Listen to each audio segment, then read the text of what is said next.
Welcome to Shadow of Truth with your host, Dave Kranzler from InvestmentResearchDynamics.com and Rory Hall from thedailycoin.org. While the United States continues to conduct war as a business model, the East continues to conduct business as a business model. Today's special guest is Mr. Jeff Brown from 44days.net. He is an author and a great study of what is happening in China. Ladies and gentlemen, Mr. Jeff Brown. Hello, Rory. Jeff. Yes, good morning. How are you? Doing great. It's beautiful here. It's pitch black, but it's beautiful. Well, we have Dave Kranzler's on the line with us. Hi, Dave. Doing, Jeff? I'm doing great. Great to get to know you. Likewise, I've been looking forward to this conversation we're going to have today. Absolutely, me too. Well, I was just reading your note saying that you've been digging into where China stores its gold. Yeah, absolutely. China has a Fort Knox. Its Fort Knox is in the home province of Mao Zedong, which may be symbolic or may not. Which is down in the south. It's a subtropical. It's Hunan, Hunan. The capital of Hunan is Changsha, and I'm spelling these all out for the Daily Coin fans who want to look this up. It's in the capital of Hunan is Changsha, Changsha, and about 30 to 40 kilometers north of Changsha is an area called Miluo, Miluo, and it is a very heavily forested mountainous area. And there is a town there called Safflower, and the translation in English is safflower. And everything I found on the Chinese web in Chinese language is that everybody knows that that's the Fort Knox, but everybody knows not to talk about it. Oh, okay. And that it's crawling with with PLA soldiers and heavily fortified. So that is the Fort Knox of China. So you all can look it up on the map. I just tried it in Google in English, and if you just put in Miluo and then Hunan, Hunan, and then China, you can see where it is. Okay. Furthermore, I found out that the People's Bank of China are obviously they don't want to have all their chickens in one basket or eggs in one basket, and they have that's their Federal Reserve or their national bank, but obviously it's government owned. It's not privately owned like in the States. They have 12 branch banks, and each one of those has a gold vault. So they have gold also spread around the rest of the country. So that would appear to be where the vast majority of China's national gold stock is. They, of course, as you know, you in our last show you said, "Oh yeah, well, there's something about 1,500 tons of this or that." What that is just recently, for the first time ever, China has authorized a private gold vault to be built down north of Hong Kong in Shenzhen, and it's gonna cost $125 million to build. It's 1,500 metric ton gold vault, and it's going to be the first privately owned one by the Chinese Gold and Silver Society, which is basically the jewelers of China and Hong Kong. So that plus the fact that the Chinese through the Fosun company bought the Chase Manhattan Bank building, in New York City, which has the world's largest gold vault, 2,000 metric tons. It would appear that China is going to have 3 or 4 of the largest gold vaults in the world. Already has 2 with Chase and Miluo, and they will with the Chinese jewelers. Plus the one in Miluo, their Fort Knox. So that's my report for you and Dave today. Now, is Changsha, is that like the capital city? Yeah, don't put that in. Yeah, but just put in Miluo, and then Hunan, Hunan, and then China. It'll pop up. Yeah, I did that. I've got a whole map here, so I see where it is. Now that's where you're saying that the China's Fort Knox is is. where the PBOC keeps their gold. Yeah, yeah.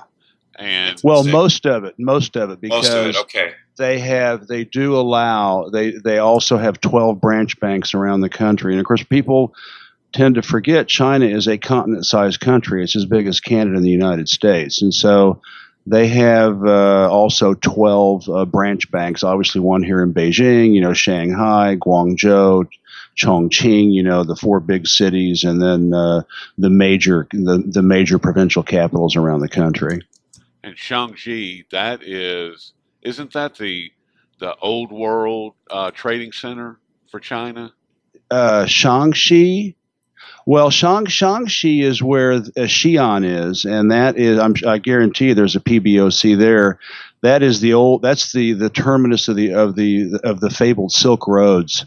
Right. From the Middle Ages. I mean, that's where Marco Polo went, and that's where the terracotta soldiers are. I mean, that is a terrifically historical city going back 4,000 years. Well, it would make sense that they would have a gold vault there. When you were talking, Jeff, I remembered what I'd asked you about, and there was a report here in the States. Somebody was building several of these massive gold vaults all over China, somewhere in the neighborhood of 2,000 they are, tons. well, if the Chinese government is building any more gold vaults, I guarantee you no one's going to know about it.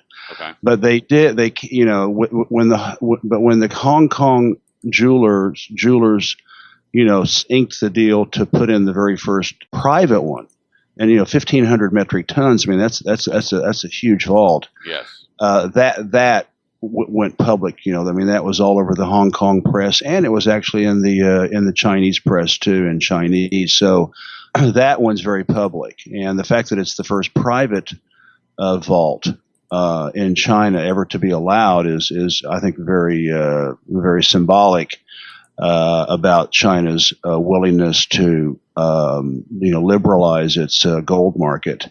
And think about it, guys. I mean, with all the shenanigans going on in Europe, with melted gold and the phantom gold in the United States, the jewelers probably feel like their gold is safer in China than they do anyplace else.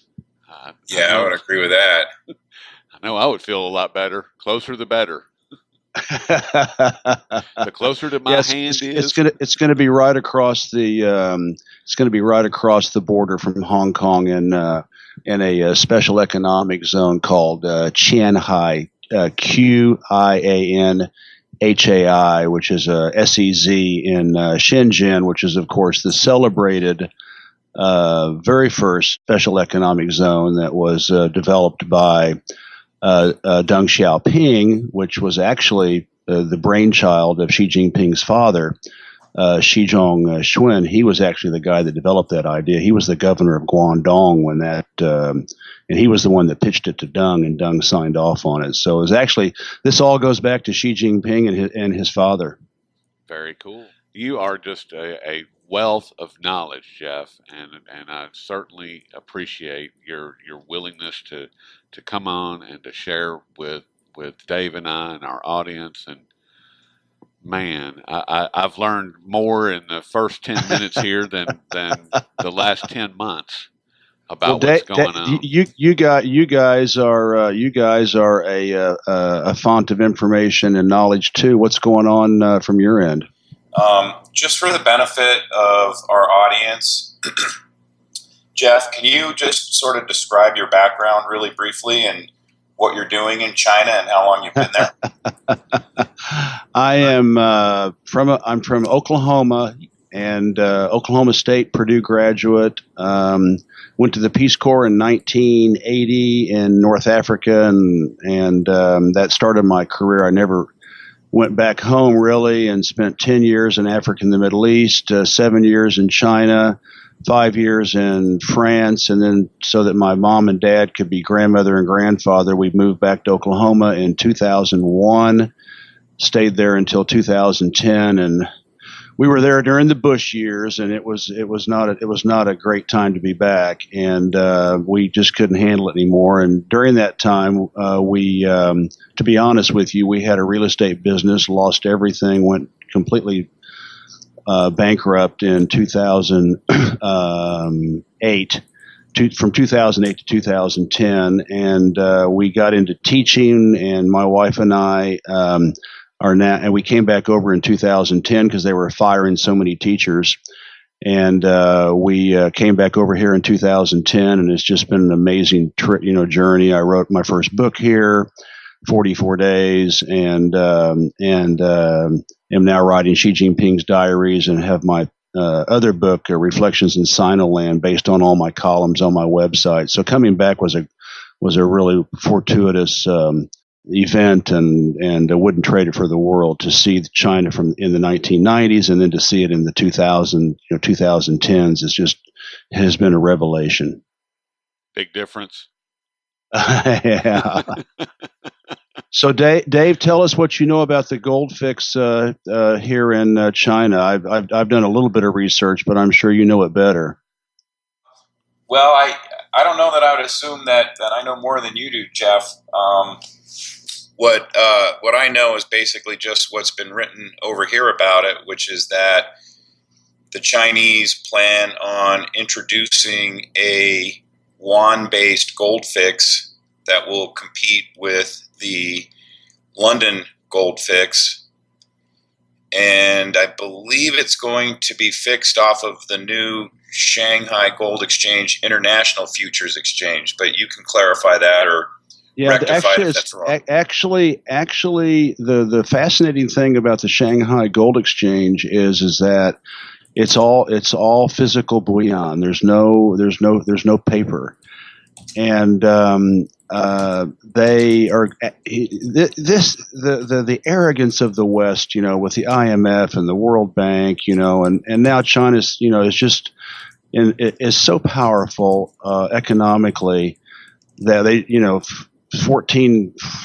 16 months ago, Xi Jinping says, well, I propose an Asian bank and investment bank, and 14 months later it becomes a reality. Yep.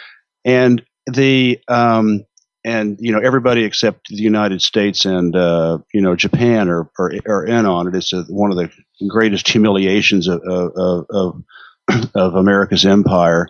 Yes, I agree with that 100%. Anyway, for the Shanghai, the London, you know more about it than I do, but they kind of got caught with their pants down with the fact that these 10 private banks in London get on the phone every morning and basically fix the gold price in private, and I guess they found out it's been a little bit less than transparent. And so understatement. I guess for 99 years they've been doing this. I mean, how could people be putting up with this? But anyway, the Chinese, that was supposed to be, I think, more open. And Dave, you know more about it than I do. And they didn't invite the Chinese. They allowed in all these these banks, including HSBC, in Hong Kong and all these Western banks. But they snubbed the Chinese, and so the Chinese are not going to take this kind of stuff sitting down. They said, okay, you don't want us to be on. We're the biggest gold producer, we're the biggest gold importer, we're the biggest world economy, we're the biggest manufacturer, we're the biggest trader in the world. They don't get mad. They just say, okay, we'll do our own gold fix, and so they are testing it now. That's the way the Chinese do things, very incrementally. They don't roll stuff out like we do here. They'll test it like in a province, or they'll test it in 2 or 3 provinces, and then they'll work it up.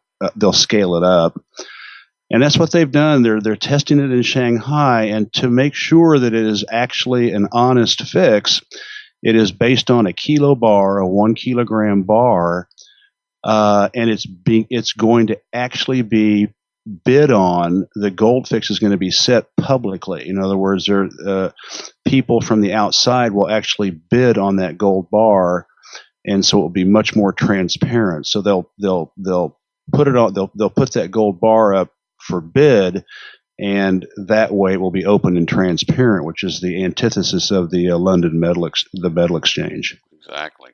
I love it.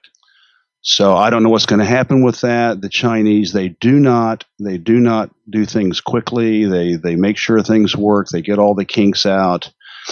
They will.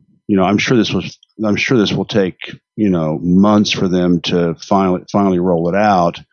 But they're basically going to stick their thumb in the eyes of of the West again with the Shanghai gold exchange, which has actually been around since 1990. There's just been the international part where you and I can invest, or our company can invest. That started in I think it was 2002. Let me ask you this, because we're hearing reports, and either one of you can correct me if I'm wrong, but I believe that there's been reports that they were bringing that exchange in September-October timeframe. Well, I don't know. What I have been told is they're testing it. So I'll do some more research on that. And I'm writing Xi Jinping's diaries, so I'm pretty busy. But I will check on that, and on our next show, maybe in a month, I'll have some more information.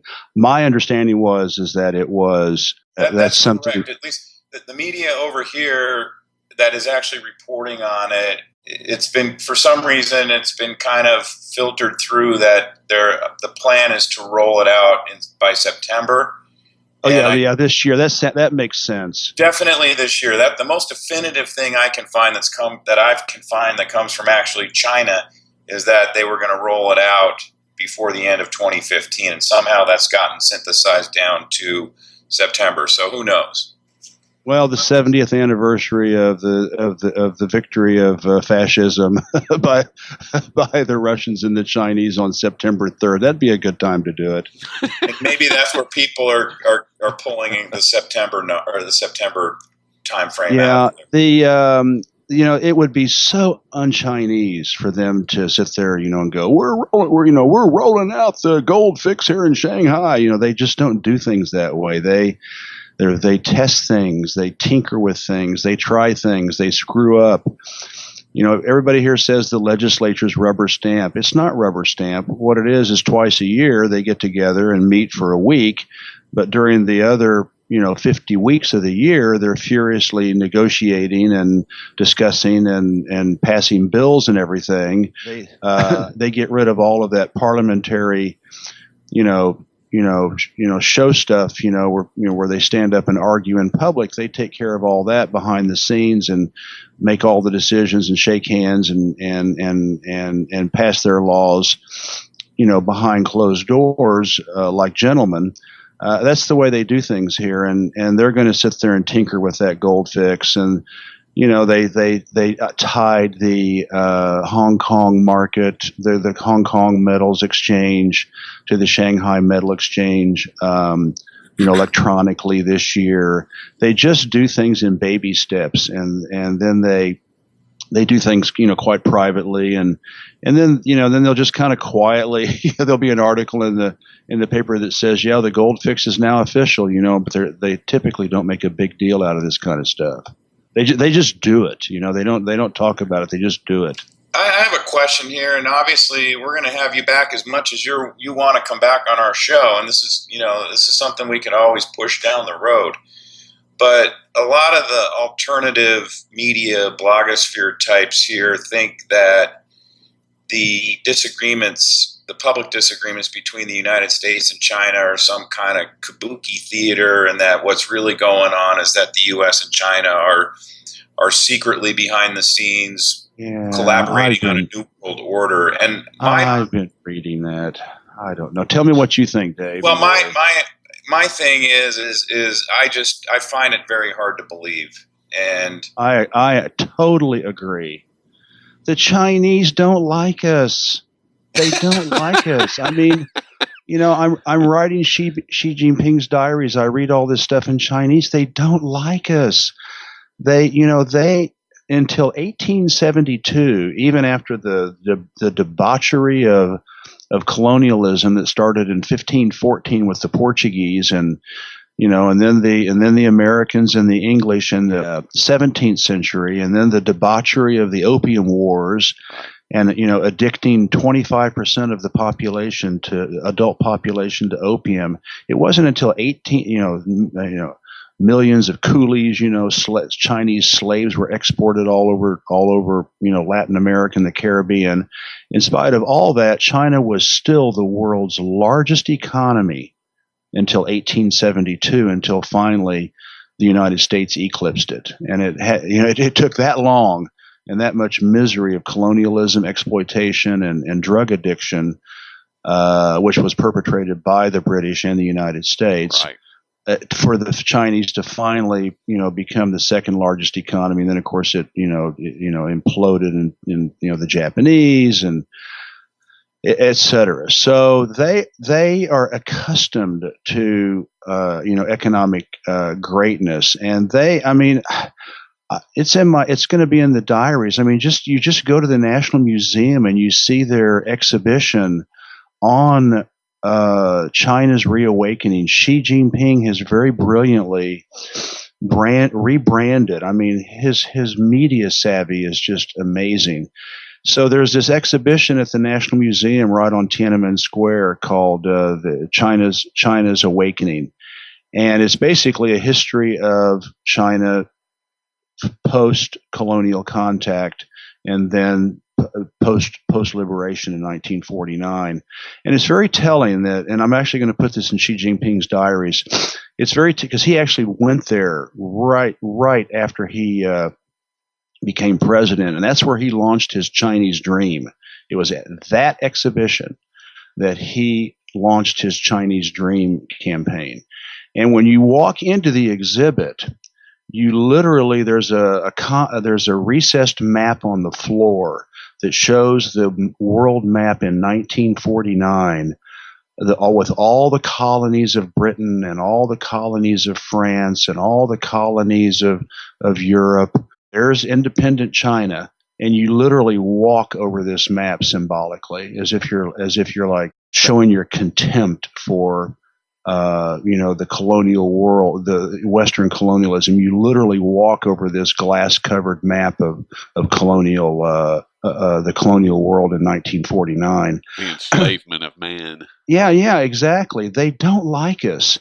Xi Jinping walked over that map and then walked through all of the misery of the Opium Wars and the misery of the addiction and the exploitation and the rape of a continent, and the Japanese and they don't like us. That really is just too much. They don't like us. They don't need us.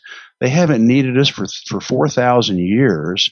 Why would they want to join forces with a bunch of people who treated them like slaves and humiliated them for 110 years? I mean, it is so against the Chinese, thought process, and they're not colonialists. They're not expansionary.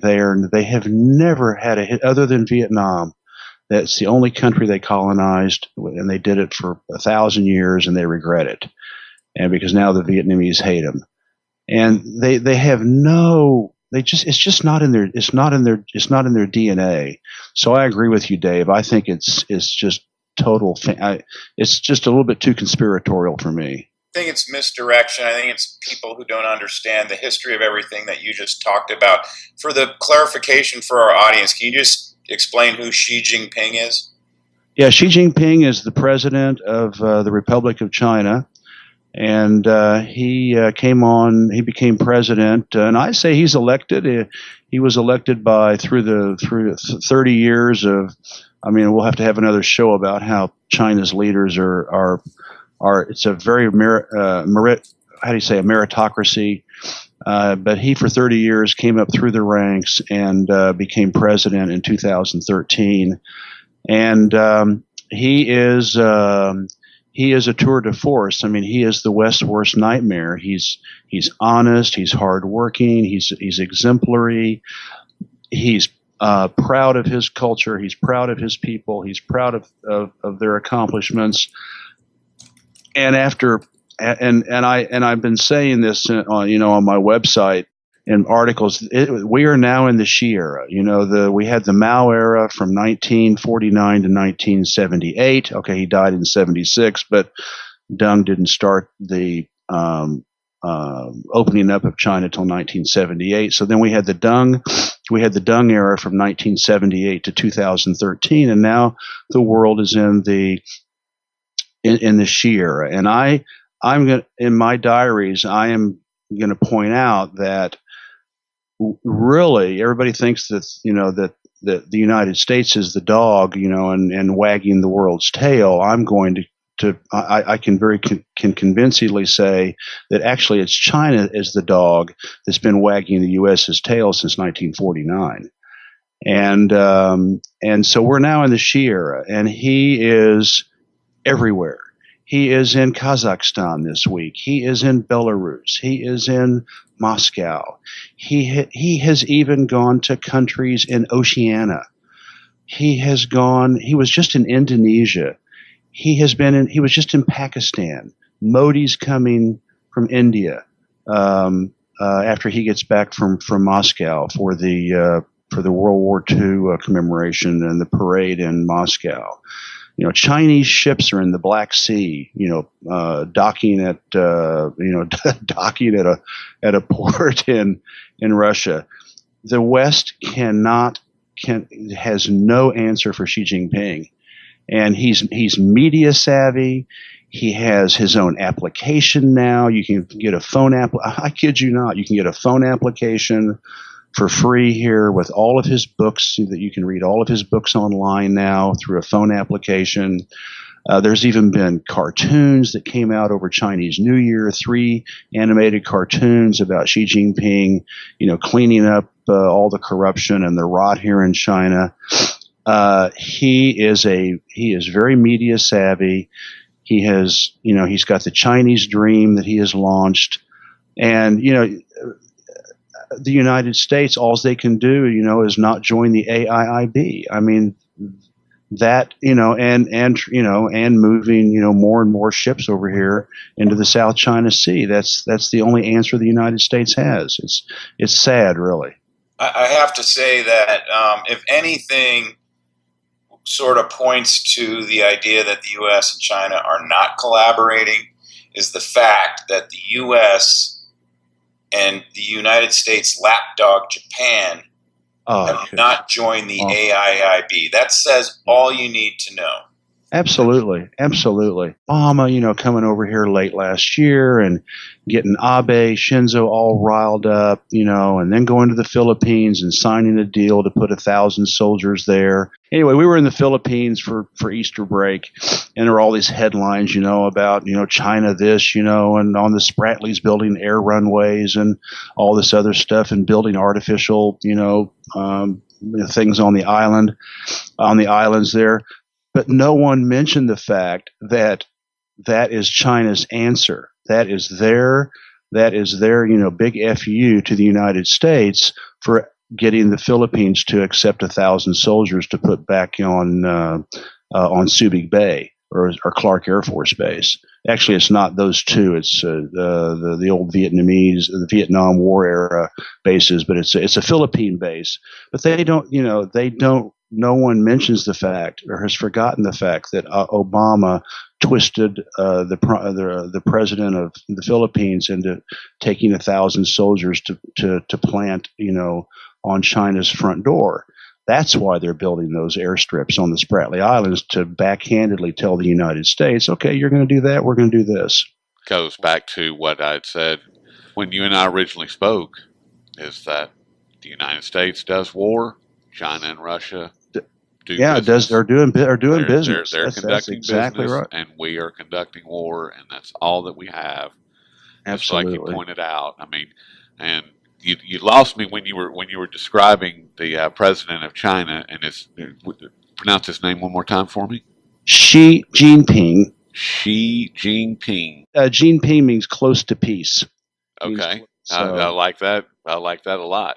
Hopefully, he's holding up his end, unlike our Well, he's in Nobel. he's in Moscow right now with his strongest ally, Vladimir Putin.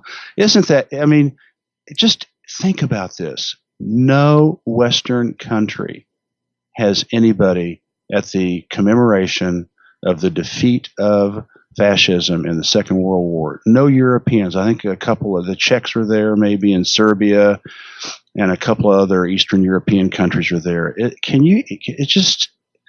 What is the West doing? Jeff, it's not even being reported over here, not even in the alternative media. It's just unbelievable. I have to be honest, I didn't even know that was going on either. And if I had known it was going on and I had known that there wasn't any Western representation there, I would have written a blog post pointing that out. Well, now you can. No one's there. Merkel's going to go after, or she just went, but she's not going to go. But she's going to go lay a wreath at the tomb of the unknown soldier. The Russian soldier. I mean, when we are sitting here today having this interview because of the Russians, crushing Hitler. We have the Russians to thank for us being here today, not speaking German. It's just I don't understand what's this is empire. This is the rot of empire. This is the rot of empire. This is the collapse of empire. It's pathetic. I like the rot of empire. That really sums up what's happening here in the United States, because it is rotten to the core, and it is rotting from within, and it's amazing. And I love hearing you describe what's going on over there. I really do. I don't know if you remember this, but it was shortly after I think Bernanke sort of got his feet wet as the Fed head, and I think Henry Paulson might have still been in the Treasury. And I remember they went. There used to be the vice premier over there used to be a woman, didn't it? I think you're right. Yeah, and I remember that. Yeah. Go ahead. They went over there to read the Riot Act to China about, how they weren't happy with the way China was conducting its financial affairs. And there was the vice premier was giving a speech. It was as part of some conference that was going on. And it was clear that the intent was for the U.S. to go over there and browbeat the Chinese. And to kick off the conference, this woman gave a speech. And she actually started off the speech by saying, for 5,000 years, China has been a responsible member of the global community. And it was clear that it was completely directed at Bernanke and Paulson sitting in the audience. And it was just complete humiliation for them. And they went through, and she started going through a whole list of what how China has been active in making the world a better place. And it was a lot of what she had to say was direct shots at what the U.S. was doing at the time. It blew me away. It just completely blew me away. And nothing's changed. Nothing has changed since that speech. Things have changed because I think China does actually have the upper hand, and I wouldn't even be surprised if there's ways in which they militarily have the upper hand. I mean, as far as what the United States is doing, we haven't changed anything. We're still conducting. No, it's gotten worse. Exactly. I'll research that speech and thank you, Dave, and Rory. I'll put that in Xi Jinping's diary. If you Google, for 5,000 years, China's been a responsible member of the global community, you'll probably find reference to it. I think I might have even blogged about it. So you might. Okay, I'll check out your website. So, Jeff, this has been phenomenal. This has even exceeded my expectations, and Rory knows I've been looking forward to this, and I can't wait to do it again. And I'll let Rory just set up whatever's convenient with you, and I'll make sure my deck is cleared whenever we meet next. As long as you're willing, we would love to do something with you on a pretty regular, ongoing basis. Yeah, sure. And we can, because you would be a great outpost for what we're doing. Sure. Because you're in the heart, literally, of the global transition. You're there. Yeah. You know what I mean? Yeah, I call China the new century beast, I say, if you go on my website, I say that I'm that I have an Angelo Dundee cornerman seat, in the belly of the New Century Beast, and I really feel that way. I mean, this. Yes. Beijing. I think Beijing has eclipsed Washington. I mean, people can't imagine that. People, I mean, they Westerners can't even fathom that. But yeah, I mean, Beijing is now the capital of the world's largest economy, and it's difficult for the West to accept that. I would agree with everything you said there, Jeff. Hey, I actually need to get going here. Okay. All right. Well, I'll check out your website, Dave, and thank you, Rory, and looking forward to the edit, and looking forward to listening to it, and really enjoyed meeting you, Dave, and Rory, talking to you again, and let's discuss the schedule. That sounds great to me. I look forward to it, Jeff. Okay. Bye-bye, guys. Have a good day. I'm going to go to. Actually have a good evening. I'm going to go to work. It's time for me to. It's Friday. It's Friday morning here. I'm going to go teach some kids. Have a good morning. Thank you very much. Bye-bye, Rory. Thank you. Bye-bye. Bye, Jeff.